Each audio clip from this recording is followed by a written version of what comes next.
The blizzard screams through the mountain pass like something feral and furious, shaking the cabin windows with each violent gust. Snow hammers the glass in sheets so thick Darby Hale can barely see the tree line 50 yards out. The forecast had promised light flurries clearing by evening. Just another lie in a year that's been built on them. She wraps her fingers around a mug of chamomile tea, grateful for the solid walls her father built 2 decades ago in this remote corner of the Rockies.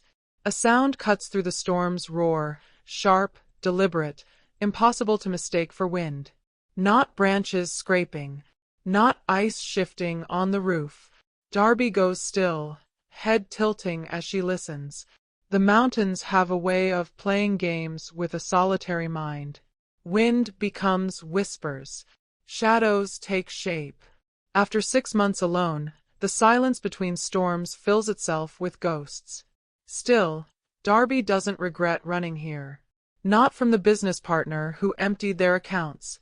Not from the fiancé who'd been sleeping with her assistant for 8 months. Some people called it a breakdown when she'd walked away from Seattle. Darby calls it survival. Scratch, scratch, scratch. She takes another slow sip of tea, willing the sound into fiction. Then she hears it, a howl that vibrates through the walls, too low, too purposeful to be wind finding a gap in the eaves. Darby sets down her mug. The liquid trembles, concentric rings spreading across the surface. She holds her breath, muscles locked, and waits. 30 seconds of nothing but the storm's familiar fury. She exhales. Just nerves. Just the mountain reminding her why people don't live this far from civilization. Except, as she's about to discover, she's wrong. Scratch. Louder now. Closer. Followed by a whine that definitely doesn't belong to the weather. Darby's heart kicks against her ribs as she rises from the armchair. Her grandfather's rifle hangs above the fireplace, the last gift he'd given her before he died, the one that still smells faintly of gun oil and his workshop. She lifts it down, checks the safety with trembling fingers, and approaches the window. Probably a branch, she whispers to the empty room. Or a fox. Maybe a raccoon looking for shelter. But foxes don't howl like that, and Darby knows it. She steels herself and peers through frost-etched glass. Her heart doesn't just stop, it plummets. 3 wolves huddle in her clearing, massive bodies dark against the white. The smallest one has collapsed entirely, crimson blood pooling beneath its side in alarming contrast to pristine snow. The middle wolf, dark gray with silver streaking its flanks, stands guard, head lowered. And the largest wolf, silver-black with a coat that seems to absorb what little light breaks through the storm, paws frantically at her door. Its eyes, amber, burning, impossible, lock with hers through the window. Darby stumbles backward. Every wilderness survival course she'd taken before moving here flashes through her mind in rapid succession. Never approach wild predators. Do not engage. Do not assume behavior patterns. They are not pets. They are killers. The silver-black wolf whines, a sound so mournful, so humanly desperate, it pierces straight through Darby's chest. It turns back to the collapsed wolf, nudging its muzzle with careful, gentle insistence. They'll find shelter, Darby tells herself, knuckles white around the rifle. They're wolves. They've survived 1,000 winters without humans. But the smallest wolf isn't moving anymore. Its breathing comes in shallow puffs of white vapor that grow fainter with each exhale. The temperature outside has dropped below 0. No injured creature survives a night like this exposed. The silver-black wolf looks back at Darby, and something in those eyes freezes her to her core. Not aggression. Not the blank, instinctual stare of a predator. Those eyes carry an intelligence that shouldn't exist in an animal, pleading, calculating, almost knowing. It throws its head back and releases a howl unlike anything Darby has ever heard. The sound doesn't belong to nature. It vibrates with grief, with purpose, with something close to language. This is insane, Darby whispers, lowering the rifle an inch. They're apex predators. Wild animals. The smallest wolf convulses once, ice crystals forming on its muzzle. Darby's heartbeat thunders so loudly in her ears it drowns out the storm. She crosses the room. Each step toward the door feels like wading through deep water, like moving against every instinct evolution has drilled into human survival. The floorboards groan beneath her boots. 1 step. 2 steps. 3. The logical part of her brain is screaming. She can see the headlines. Foolish woman mauled by wolves she tried to rescue. Body found days later. Her fingers brush the cold iron latch. The metal bites into her skin, so cold it burns. She hesitates, hand trembling so violently she can barely grip it. Through the door, she hears the largest wolf's panting, can sense the weight of its body just inches away on the other side. No one helped me when I needed it. No one opened their door. Darby draws a breath that fills her lungs with the scent of wood smoke and pine. Her exhale creates a small cloud in the cabin's cooling air. The latch clicks beneath her fingers, the sound impossibly loud, like a gunshot shattering silence. The door swings open. Arctic wind slashes her face, stealing her breath, sending daggers of pain across exposed skin. The silver-black wolf goes utterly still, amber eyes fixed on hers. Its massive body is poised perfectly between flight and desperate hope. A predator that could tear out her throat before her nervous system could even register the attack. For one eternal moment, human and beast regard each other across an ancient, unbridgeable divide. Darby steps aside, opening the door wider. Logical or not, she's made her choice. The door swings open. Arctic wind slashes Darby's face, stealing her breath. The 3 wolves freeze, amber eyes locked on hers. Darby steps aside, rifle lowered but ready, her back pressed against the doorframe. The largest wolf moves first, slow, deliberate, each paw placed with careful precision. He's enormous, easily twice the size of any wolf she's seen in documentaries. He moves between Darby and the others, a living shield, then turns his head slightly, as if giving permission. The middle wolf helps the smallest one limp inside, both leaving dark red trails across her floor. Darby's hands shake as she closes the door against the storm. These wolves are unnaturally large, their coordination too precise, too purposeful. The largest never takes his eyes off her, but there's no aggression in that amber gaze, only watchfulness. She can see their wounds clearly now. Deep claw marks, bullet grazes, evidence of a brutal ambush. Moving carefully, Darby spreads blankets near the fire, not too close, still cautious. She retrieves her first aid kit and offers water in a wide ceramic bowl. The largest wolf doesn't drink. He waits until the others do first. 6 months ago, I trusted the wrong people, Darby whispers, opening antiseptic. Now I'm trusting predators. She talks as she works, her voice steadying her nerves. The wolves respond, ears twitching, eyes tracking her movements with impossible intelligence. The smallest wolf finally stops shaking. The largest settles by the door, his gaze fixed on Darby. She realizes with a chill, he's not guarding the exit. He's guarding her. 3 hours pass. The storm still rages, but inside the cabin, an unnatural stillness has settled. Darby checks the wounds she bandaged earlier and her breath catches. The gashes are already closing, edges knitting together impossibly fast. Blood has stopped flowing entirely from injuries that should take weeks to heal. She backs away, hand covering her mouth.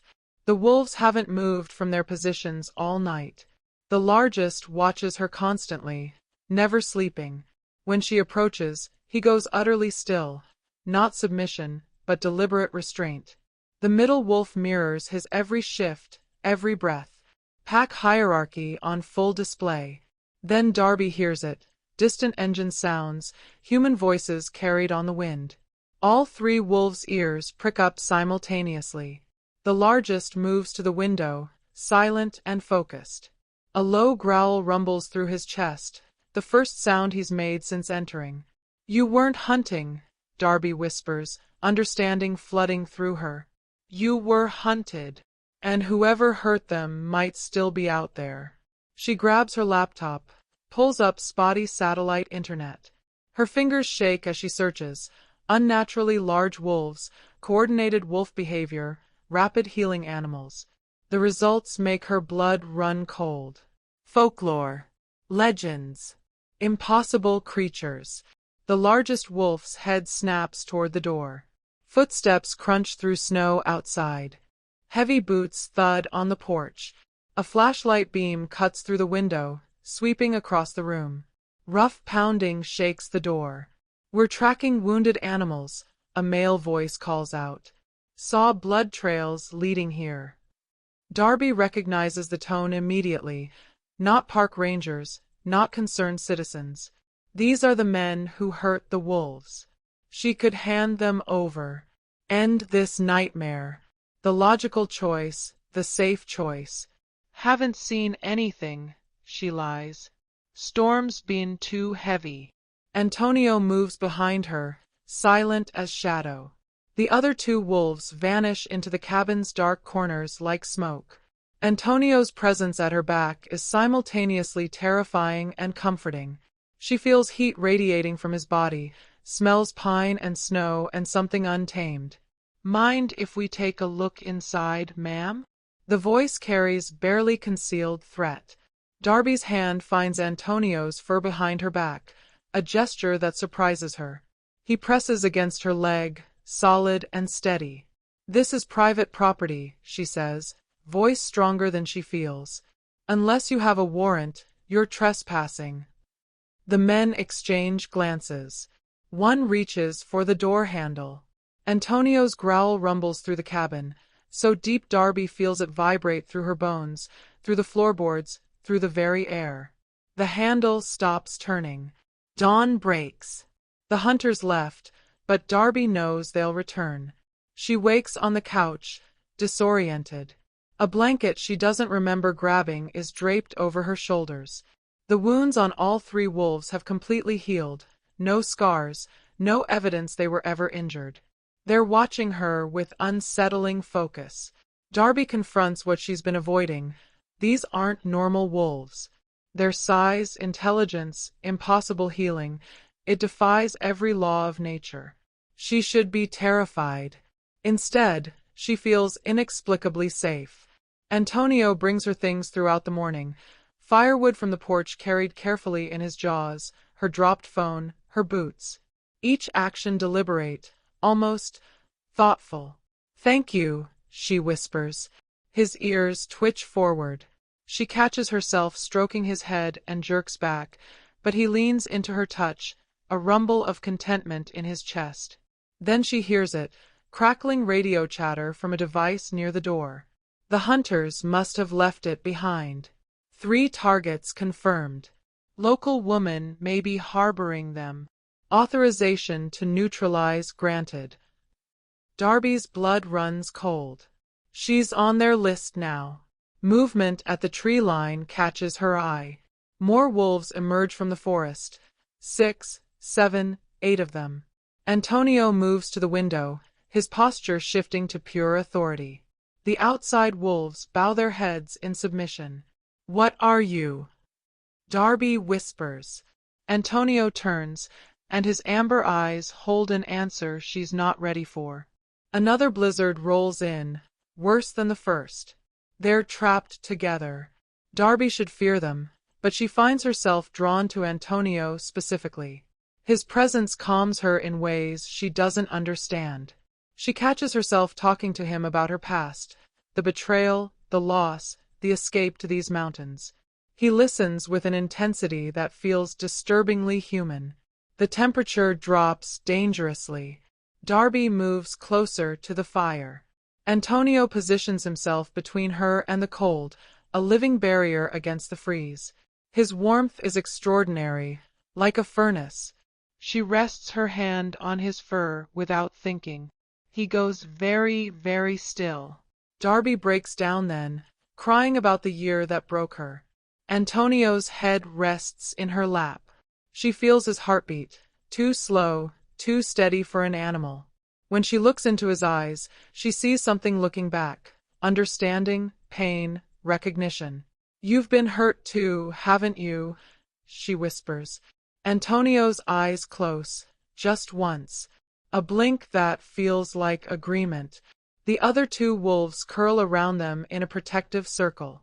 For the first time in months, Darby feels like she belongs somewhere. Then Antonio's breathing changes, deeper, more labored. His body trembles, muscles tensing beneath her hand. His temperature spikes. "Something's wrong with you," she says. Antonio pulls away, retreating to the darkest corner. He's hiding something. The hunters return at midnight with reinforcements and weapons. Gunshots shatter windows. Glass explodes inward. Voices shout, "Surround the cabin. We know they're in there." Darby grabs the rifle, but her hands shake violently. Antonio moves like liquid shadow, impossibly fast. He positions himself directly in front of Darby, a living shield. The other two wolves flank the doorway, snarling. The pack outside joins the fight.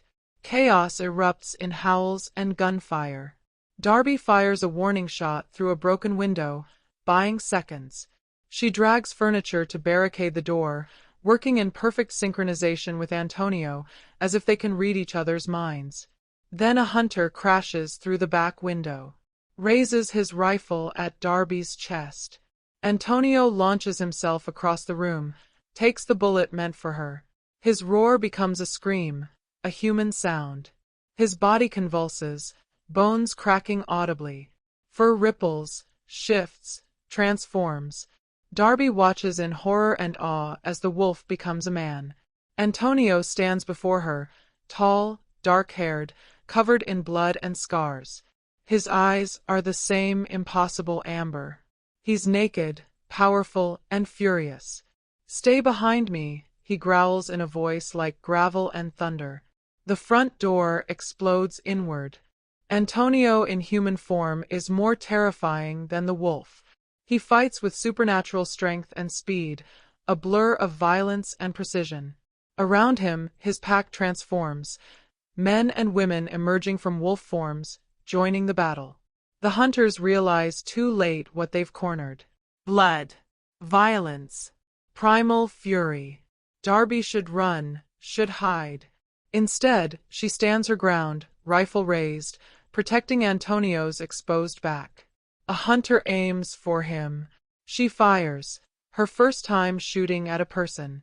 The hunter drops. Antonio's head whips around, amber eyes meeting hers. Shock, gratitude, possession. The hunters break.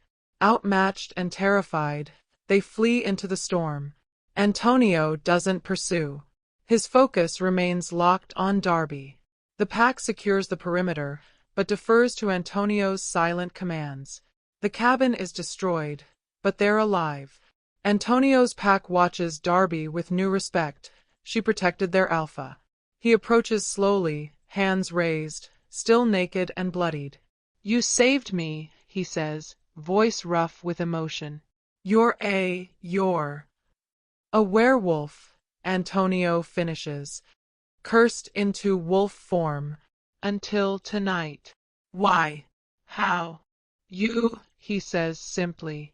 "Your compassion broke what hate created." Darby's knees give out. Antonio catches her before she falls. Antonio wraps himself in a blanket, sits across from Darby by the dying fire. "We were protectors of the wilderness," he begins, voice low. "An elite pack. We trusted humans, worked with them. They betrayed us. Brutal ambush. My pack was slaughtered." Darby listens, her heart aching. "I made a desperate bargain, permanent wolf form in exchange for my pack's resurrection and protection from humans. The curse could only break if a human showed genuine, selfless compassion, knowing nothing of who or what I was." "You used me," Darby whispers. "At first, yes. Survival demanded it." Antonio's amber eyes find hers. "But then I watched you cry. Heard your pain. Felt your loneliness mirror my own. I stopped wanting freedom. I started wanting you. He reaches for her hand, stops himself. I would have stayed a wolf forever if it meant keeping you safe. Darby thinks of the betrayals that brought her here. The people she'd trusted who destroyed her. Then looks at Antonio, who could have killed her but chose protection instead. She closes the distance between them, places her hand in his. I didn't save a monster. I saved someone who knows what it's like to be hurt by people you trusted. Outside, the storm breaks. Dawn light streams through broken windows. Antonio's pack, now human, begins repairs. What happens now? Darby asks. Antonio squeezes her hand. We survive. Together. Darby stands in the doorway, Antonio beside her. His pack, her pack now, works in the clearing. She chose compassion over fear, and found a family in the wolves who collapsed at her door. The end. Thank you so much for watching. If you enjoyed this video, don't forget to like and subscribe. There's more coming very soon.